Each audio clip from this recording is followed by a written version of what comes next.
성경은 모든 사람이 죄인이라고 말합니다. 한 사람도 예외 없이 모두가 다 죄인이라는 것입니다. 무엇이 죄입니까? 하나님을 떠나 하나님 없이 하나님을 등지고 사는 것이 죄라고 성경은 말하고 있습니다. 하나님께서 인간을 창조하실 때 인간에게 하나님의 말씀을 따라 살고 하나님과 교제하며 살라고 인간을 창조하셨는데, 인간은 하나님의 말씀을 어기고 하나님을 떠나 죄를 짓고 말았습니다. 이로 말미암아 인간은 온갖 죄들을 짓는 자가 되었습니다. 이 죄 때문에 인간은 불행하고 이 죄 때문에 인간은 죽음에 이른다고 성경은 말합니다. 문제는 인간은 스스로 죄와 죽음으로부터 구원을 얻을 수 없다는 사실입니다. 하지만 하나님께서는 인간을 사랑하셔서 외아들을 세상에 보내셨습니다. 바로 예수 그리스도입니다. 예수 그리스도는 인간의 죄를 대신하여 십자가에 못 박혀 죽으셨습니다. 인간이 받아야 할 죄값을 대신 받으신 거죠. 그리고 예수께서 사흘 만에 부활하셔서 자신이 하나님의 아들이심을 증명하셨고 자신의 죽음이 모든 죄를 위한 대속죄임을 증명해 주셨습니다. 인간은 자신이 죄인임을 깨닫고 죄를 회개하며 예수 그리스도를 나의 구원자, 나의 주님으로 영접할 때 죄를 용서받고 구원을 받게 됩니다. 어떤 죄를 지었든지 예수를 믿으면 하나님은 차별하지 않으시고 죄를 용서해 주십니다. 의롭다고 하십니다. 하나님의 자녀로 삼아 주시는 것입니다. 우리가 이처럼 예수 그리스도를 믿을 때 성령님이 우리 안에 오셔서 영적 생명을 주십니다. 예수 그리스도를 믿을 때 믿는 사람 안에 성령님이 임하신다는 사실입니다. 영원히 함께 거하신다고 성경은 약속하고 있습니다. 여러분, 예수 그리스도를 믿으십니까? 여러분이 예수 그리스도를 믿는다면 여러분 안에 성령님이 계심을 믿으시기를 바랍니다. 우리 안에 성령님이 계시기 때문에 우리는 하나님을 아버지라고 부릅니다. 예수님을 주님이라고 고백합니다. 하나님의 말씀을 들을 때 그 말씀을 깨닫는 은혜를 경험하게 됩니다. 하나님 앞에 나와 예배 드리고 싶은 마음이 생겨나는 것입니다. 우리 안에 성령님이 계시다는 증거입니다. 하지만 우리가 알아야 할 사실이 있습니다. 우리 안에 성령님이 계시지만 여전히 우리 안에는 죄악된 인간의 본성도 존재한다는 것입니다. 갈라디아서 5장 17절은 이렇게 말합니다. 육체의 소욕은 성령을 거스르고 성령은 육체를 거스르나니 이 둘이 서로 대적함으로 너희가 원하는 것을 하지 못하게 하려 함이니라. 우리는 신앙생활하면서 갈라디아서 5장 17절의 말씀을 너무나 자주 생생하게 경험하고 있습니다. 내 안에 성령님이 계시는데 왜 나는 신앙생활하면서 갈등하고 있을까? 왜 죄의 유혹을 받으면 마음이 흔들리고 내 발길이 그곳을 향하여 가게 될까? 내 믿음이 가짜일까? 무엇인가 잘못되지 않았을까? 그런 생각을 하게 됩니다. 그런데 갈라디아서 5장 17절은 우리에게 무엇을 얘기하고 있습니까? 우리 안에 성령님이 계시지만 또 여전히 우리 안에 죄악된 본성이 있어서 죄의 유혹을 받게 된다는 것입니다. 이 둘이 서로 대적함으로 너희가 원하는 것을 하지 못하게 하려 함이니라는 말씀을 통해서 우리는 뭘 깨닫습니까? 열심히 하나님을 잘 믿으려고 할수록 우리 안에 있는 악한 본성은 더 강하게 활동하고 작용을 해서 내 믿음을 끌어내리려고 한다는 것입니다. 여러분들이 은혜를 받고 열심히 하나님을 잘 믿으려고 할 때 방해를 더 많이 경험하는 것을 여러분이 잘 알 것입니다. 이 문제에 대해서 갈라디아서는 어떤 해법을 주고 있습니까? 육체의 소욕이 성령을 거스르고 성령이 육체를 거스르기 때문에 이런 현실 속에서 우리가 영적인 삶을 잘 하려면 무엇보다도 적극적으로 성령의 인도함을 받아야 한다고 강조하고 있습니다. 5장 16절 이렇게 말합니다. 내가 이르노니 너희는 성령을 따라 행하라. 그리하면 육체의 욕심을 이루지 아니하리라. 우리 안에 성령의 소욕과 육체의 소욕이 서로 대적하고 갈등하고 있기 때문에 우리의 마음과 생각과 환경이 어디에 더 비중을 많이 두고 있느냐에 따라서 육체의 소욕을 따라 끌려가기도 하고 성령을 따라 살아가기도 한다, 그런 얘기입니다. 그래서 육체의 소욕을 누르고 성령이 우리를 온전히 지배하고 다스릴 수 있도록 우리가 적극적으로 성령을 따라 행해야 된다는 것입니다. 그러면 자동적으로 육체의 욕심은 멀어진다는 것이죠. 성령을 따라 행하기 위해서는 어떻게 해야 될까요? 무엇보다도 예배의 자리로 나오기를 여러분들이 기뻐해야 됩니다. 적극적으로 예배의 자리로 나와야 한다는 것입니다. 예배는 성령님의 임재하심과 성령님의 도우심을 경험하는 최고의 자리입니다. 우리가 아무리 힘들고 어려워도, 심지어 피곤하고 몸이 아프고 너무 분주하고 바빠도 어떻게 해서든지 하나님 앞에 예배하러 나오다 보면 성령님의 어루만지심을 경험할 수 있게 됩니다. 성령이 우리의 마음을 위로하시고 우리에게 힘을 공급해 주셔서 육체의 소욕을 이기며 살 수 있도록 도와주신다는 것입니다. 신앙생활이라는 것은 내 힘으로 하는 것이 아니죠.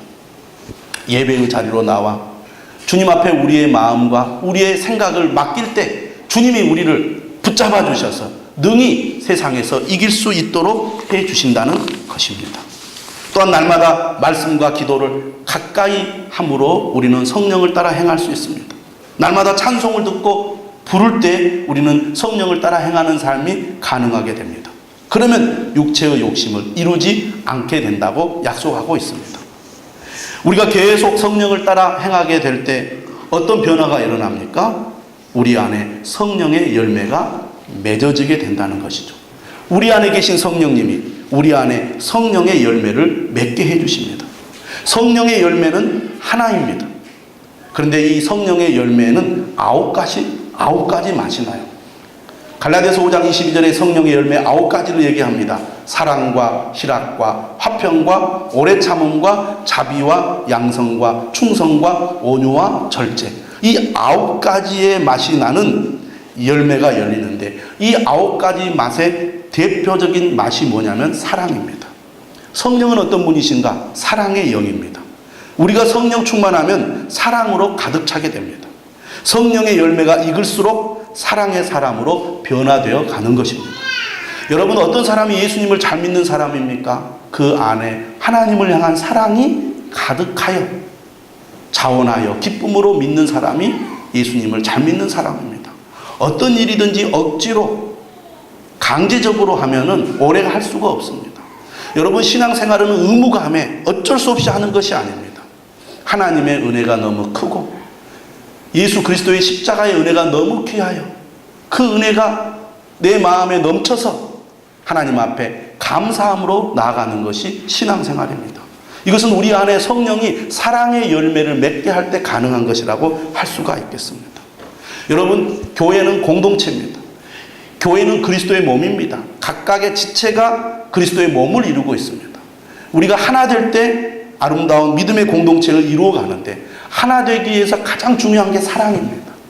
여러분, 옆에 있는 성도가 정말 고맙고 귀하고 소중하고 너무 좋습니까? 억지로 안 된다고 말해요. 그런데 성령의 열매가 맺어지면 좋은 거예요.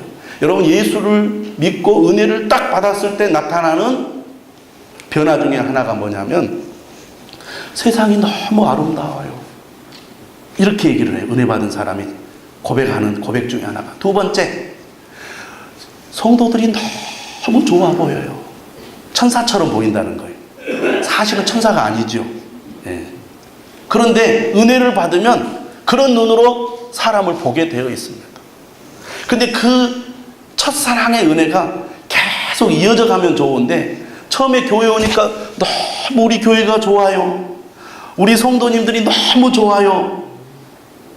그런 마음을 가지고 교회에 나왔다가 사랑의 열매가 안 맺어지고 도중에 열매가 흐지부지 되면요, 우리 교회 이거 정말 이렇게 문제 많은 사람들이 많아요. 이렇게 되는 거예요.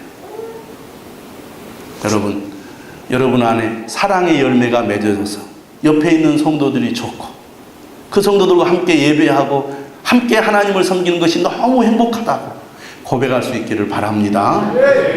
여러분, 환경의 문제, 사람의 문제가 아니라 내 마음의 문제라는 거죠. 성령의 열매는 내면의 문제고 인격의 문제입니다. 성령의 열매는 내적인 열매요, 인격적인 열매라는 것입니다.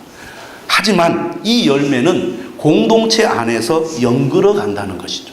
공동체 안에서 이 열매가 드러나게 되어 있습니다.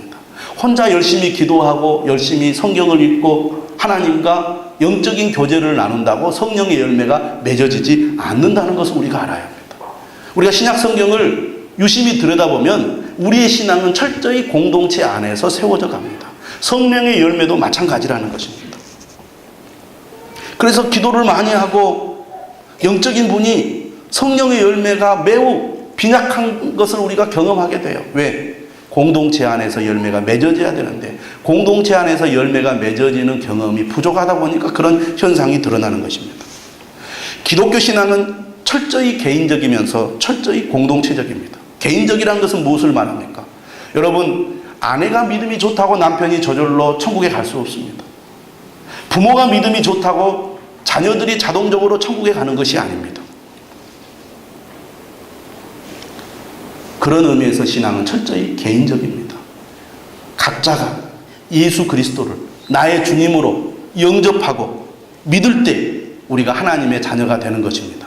부모가 믿음이 좋다고, 아내가 믿음이 좋다고 가족이 저절로 구원받는 것이 아니라는 것이죠. 그런 의미에서 신앙은 철저히 개인적입니다.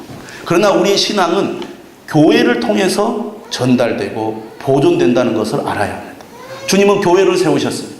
교회를 통해서 복음을 전하십니다. 복음을 보존하십니다. 성도들의 믿음을 세우신다 그 말입니다. 그래서 우리의 믿음이 건강하게 세워지기 위해서는 철저히 교회 안으로 들어와야 하는 것입니다.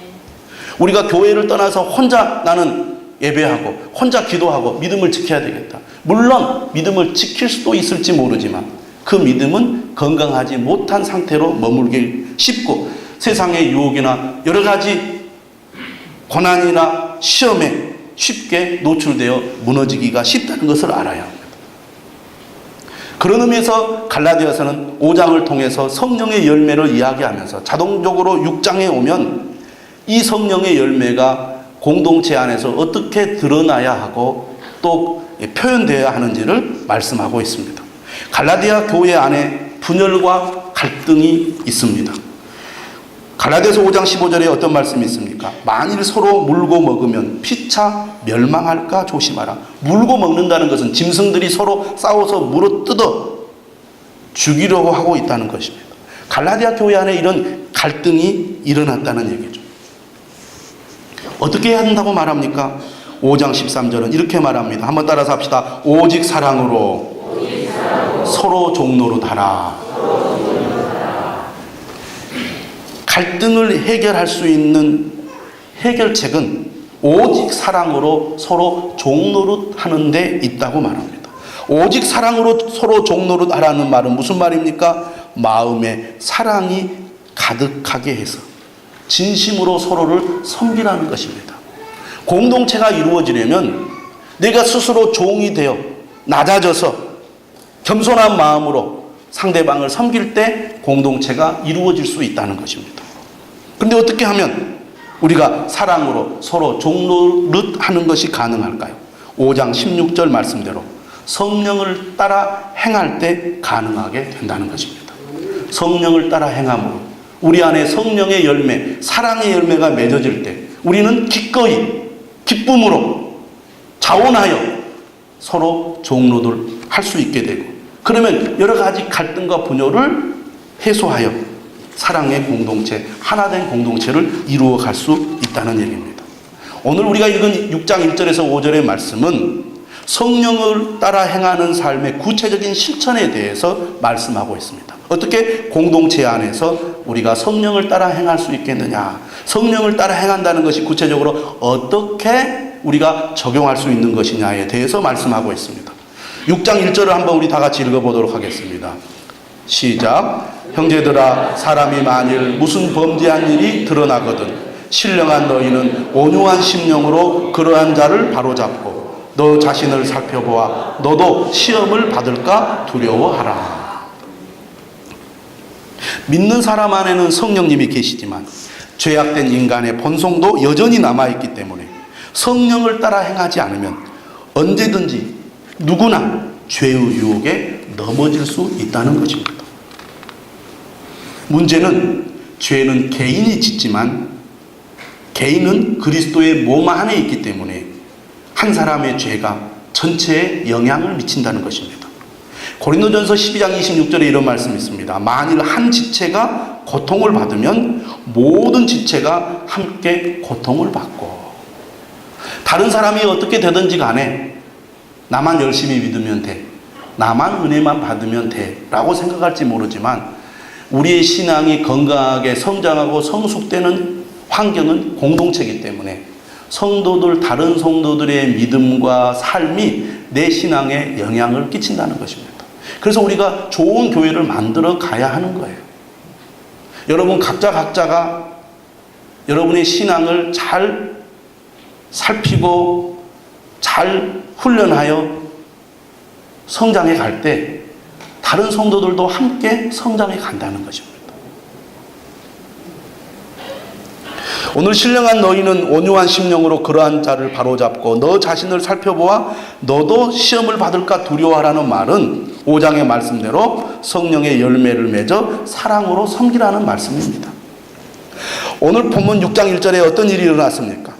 형제 중에 한 사람이 죄를 범했는데 그 범한 죄가 드러나게 된 겁니다. 드러났다는 말은 들통이 나서 서로 간에 당혹스러운 상황이 벌어졌다는 것입니다. 죄를 범했는데 그것이 드러났어요. 얼마나 당혹스럽겠습니까? 당사자도 당혹스럽고 그것을 알게 된 성도들이나 또 그것을 직접 목격한 성도들도 당황스러웠을 것입니다. 근데 우리가 이때 기억해야 될 것은 뭡니까? 어떤 성도도 죄에서 완전히 자유로울 수 없다는 것이죠. 죄악된 인간의 욕망이 여전히 성도들 속에 존재하기 때문입니다. 오늘 6장 1절의 말씀은 죄에 빠진 성도들을 어떻게 다루어야 하는가? 죄를 지어도 그냥 무시할 것인가? 아니면 공개적으로 모욕을 줄 것인가에 대해서 말씀하고 있습니다. 오늘 본문은 형제 중에 한 사람이 죄를 범했다면 이 문제를 누가 다루어야 하는가에 대해서 말하고 있습니다. 오늘 본문에 뭐라고 되어 있냐면 신령한 너희는 이라는 말이 나옵니다. 죄가 드러났을 때 이 문제를 신령한 사람들이 다루어야 한다는 것입니다. 어떤 사람이 신령한 사람입니까? 성령 안에서 행함으로 사랑의 열매를 맺어가는 사람입니다. 다시 말하면 성숙한 사람들이 죄의 문제를 다뤄야 한다는 거죠. 잘못 다루면 오히려 넘어지게 되고 또 오해하게 되고 문제를 그르칠 수 있기 때문입니다. 왜 신령한 사람들이 다루어야 하느냐? 우리가 이 죄의 문제를 다룰 때 그 다루는 목적을 우리가 알아야 되겠습니다. 뭐라고 되어 있느냐면 신령한 너희는 온유한 심령으로 그러한 자를 바로잡고 라고 되어 있습니다. 바로잡고, 다시 말하면 죄의 문제를 다루는 목적은 회복에 있다는 것입니다. 회복에 있기 때문에 아무나 다루어서는 안 되고 성숙한 사람들이 다루어야 한다는 것이죠. 하나님의 버림을 받은 것처럼 무시되거나 배척을 받아서는 안 된다는 것입니다. 그 사람의 제자리를 회복하도록 돕고 회개와 책임을 권고하며 필요하다면 도움을 제공하고 회개할 경우 교제를 회복하도록 따뜻하게 맞아주어야 한다는 것입니다. 사랑이 동기가 되어야 한다는 것이죠. 우리는 누구나 잘못할 수 있습니다. 누구나 죄를 범할 수 있습니다. 그럴 수도 있지 하고 덮어주라는 말이 아닙니다. 저 사람은 우리 공동체에 있을 자격이 없으니까 제거하라는 말이 아닙니다. 어떻게 해서든지 도와줘서 바로 잡아가지고 교제를 회복할 수 있도록, 믿음을 회복할 수 있도록 해야 된다는 얘기입니다. 그러기 위해서는 어떤 태도로 다루어야 합니까? 오늘 본문에 보니까 온유한 심령으로 다루어야 한다고 말합니다. 어떤 사람이 온유한 심령을 가진 사람입니까? 성령의 열매를 맺는 사람입니다. 그 사람은 겸손합니다. 그 사람은 인내합니다. 상대방의 감정을 배려합니다. 진실을 말하는 사람입니다. 분노하는 마음이나 판단하는 영이 없이 진솔하게 도울 수 있는 사람이라는 것이죠. 이처럼 신령한 너희는 온유한 심령으로 그러한 자를 바로 잡아주는 사람. 이 사람이 사랑으로 서로 종노릇 하는 사람이고 성령의 열매를 맺어가는 사람이라고 하겠습니다. 이러한 일들이 단번에 쉽게 되는 것이 아니죠. 기도가 필요합니다. 때로는 눈물이 필요합니다. 인내가 있어야 됩니다. 그런 가운데 사랑의 열매가 점점 커져가고 익어져 가는 것이죠. 그런데 여기에서 끝난 것이 아닙니다. 그 다음에 이렇게 말합니다. 너 자신을 살펴보아 너도 시험을 받을까 두려워하라. 돕는 자들이나 다른 성도들이 주의할 점에 대해서 말합니다. 여러분, 교회 안에 어떤 성도가 죄를 범했습니다. 뒤에서 수근수근 할 가능성이 많습니다. 아이고, 저럴 줄 알았다고. 겉으로는 믿음 좋은 척 하더니 아주 형편없는 사람이네. 위선자야. 거짓 신앙이야. 그렇게 생각하고 말하는 마음속에는 뭐가 있습니까? 그래도 나는 저 사람보다는 깨끗해. 저 사람보다는 나는 믿음이 좋아. 진실한 사람이야. 그 사람 안에 무엇이 들어옵니까? 교만이 들어오는 거죠. 너도 그 사람과 똑같은 죄를 지을 수 있다는 것을 망각하고 나는 저 사람과는 달라 하면서 교만한 마음으로 판단하고 그 사람을 비난하고 그 사람을 멀리하게 된다는 것이죠. 그러지 않도록 너 자신을 살펴보라는 겁니다. 너도 시험을 받을지 모르니까 두려워하라는 것입니다. 근데 이 부분의 본문을 보면은 6장 1절의 앞부분은 신령한 너희는 이라고 해서 복수형을 쓰고 있는데 너 자신을 살펴보아 너도 시험을 받을까 두려워하라는 부분에서는 단수를 사용하고 있다는 것입니다. 교회는 잘못을 범한 형제들을 도와줄 책임이 있지만 기본적으로 죄와 유혹에 대처할 책임은 각자에게 있다는 것입니다. 내가 깨어서 죄에 대해서 경계해야 된다, 그런 얘기입니다. 교회 안에 문제가 생기고 어려움이 생길 수 있습니다. 그럴 때 우리는 더욱 성숙한 자세, 온유한 심령을 가지고 회복하도록 노력하는 사랑의 실천이 있어야 한다는 것입니다. 그런 의미에서 6장 2절 너희가 서로 짐을 지라 그리하여 그리스도의 법을 성취하라고 말합니다.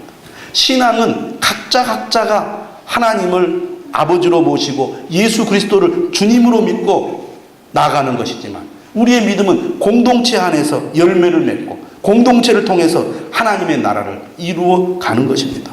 그래서 우리가 서로 믿음을 세워주기 위해서 특히 유혹을 받고 넘어지거나 어려움 가운데 있는 성도들을 도와서 어떻게 해서든지 그들이 일어날 수 있도록 해야 된다는 것이죠.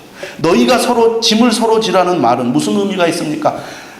교회 공동체는 기본적으로 상호 책임의 자세를 가져야 한다는 겁니다. 상호 책임.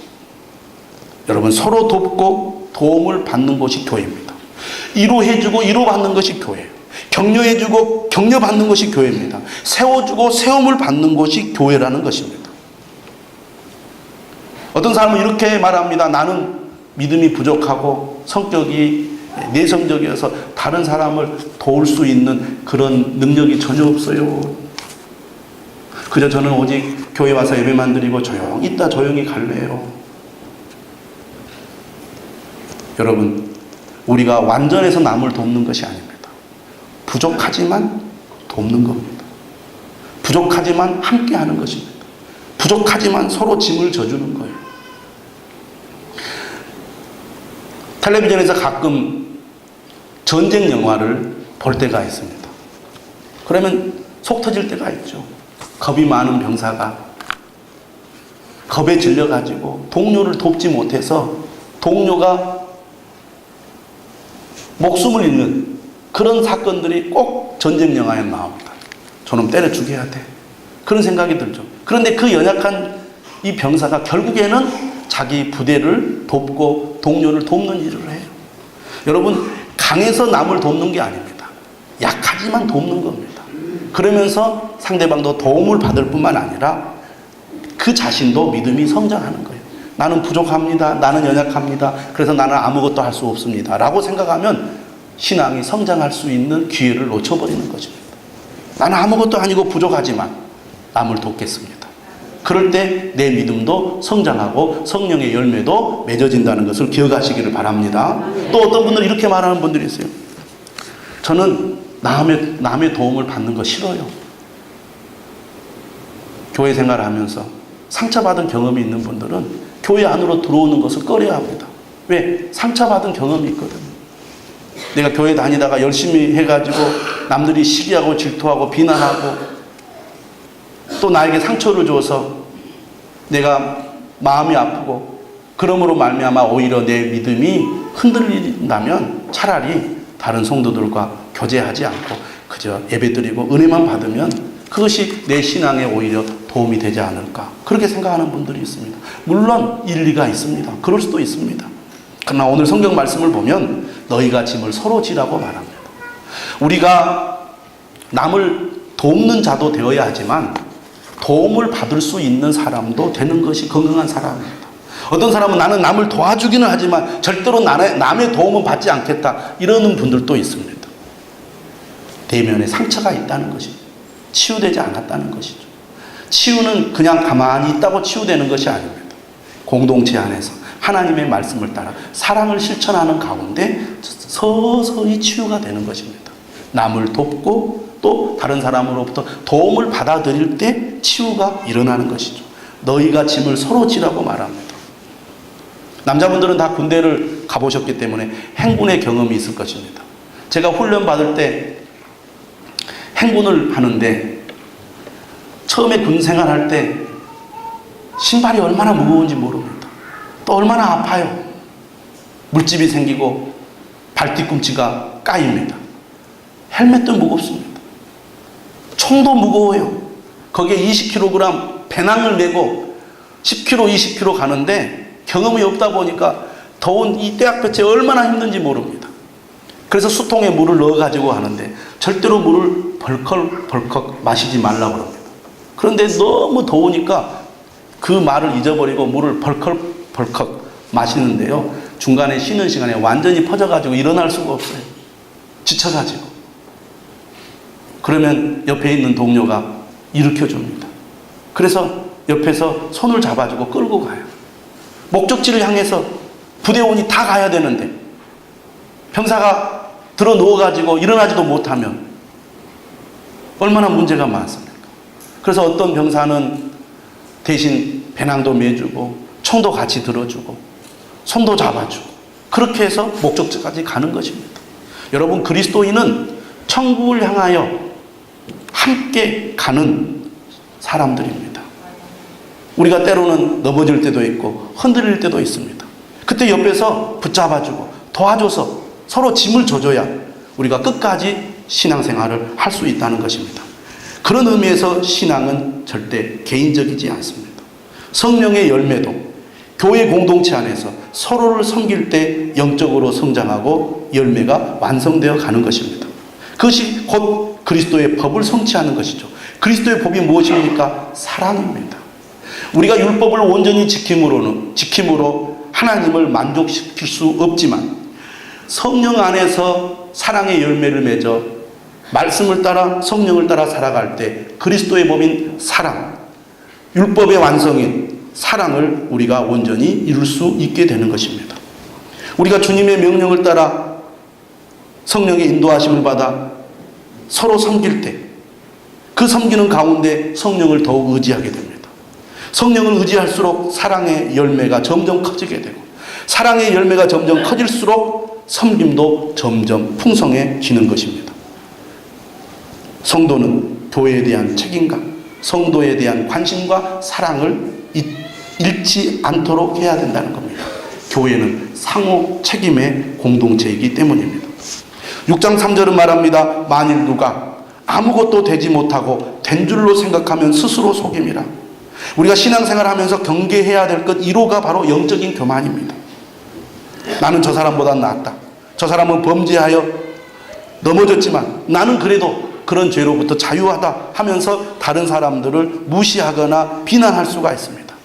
그런 사람들이 오히려 더 큰 문제라는 것입니다. 우리가 하나님 앞에 겸손히 나아갈 때 사랑받고 귀중한 사람이 됩니다. 반면 악한 교만으로 눈이 멀게 되면 하나님 앞에서는 아무것도 아닌 자가 된다는 것입니다. 우리가 하나님의 기준에 비춰보면 자랑할 수 있는 사람은 아무도 없습니다. 우리가 구원받은 것은 오직 예수 그리스도 때문입니다. 우리가 믿음의 삶을 지속하는 것도 우리 안에 내주하시는 성령님 때문에 가능한 것입니다. 그렇게 생각해 볼 때 우리는 사람들 앞에 자랑할 것이 아무것도 없다는 것이죠. 진정으로 된 사람은 어떤 사람입니까? 생활 속에서 성령의 열매를 맺는 사람입니다. 그들은 사랑으로 서로 종노릇하는 사람이라고 할 수 있겠습니다. 그러므로 6장 4절은 말합니다. 각각 자기의 일을 살피라. 그리하면 자랑할 것이 자기에게는 있어도 남에게는 있지 아니하리니. 자랑하고 교만하고 남을 무시하고 이름으로 더욱 갈등은 깊어지는 것입니다. 겸손한 마음으로 종이 되어서 사랑으로 섬길 때 하나 된 공동체, 따뜻한 공동체, 믿음의 공동체가 이루어지는 것이죠. 그런 의미에서 6장 5절은 말합니다. 각각 자기의 짐을 질 것이라. 그리스도인으로서 교회의 몸된 공동체의 지체로서 자기에게 맡겨진 책임과 의무를 잘 감당하라는 것입니다. 각각 자기의 짐을 질 때 우리는 서로 짐을 질 수 있는 그리스도인이 되어가는 것입니다. 사랑하는 성도 여러분, 우리 안에 성령님이 계심을 믿으시기를 바랍니다. 성령을 따라 행하십시오. 그러면 우리가 성령의 열매를 맺어가게 될 것이고 우리 안에 사랑의 열매가 맺어질수록 우리는 서로 짐을 지는 아름다운 믿음의 공동체를 만들어 갈 수 있으리라 믿습니다. 더 나아가 우리 자신도 성숙한 믿음의 사람이 될 줄로 믿습니다. 찬송합니다.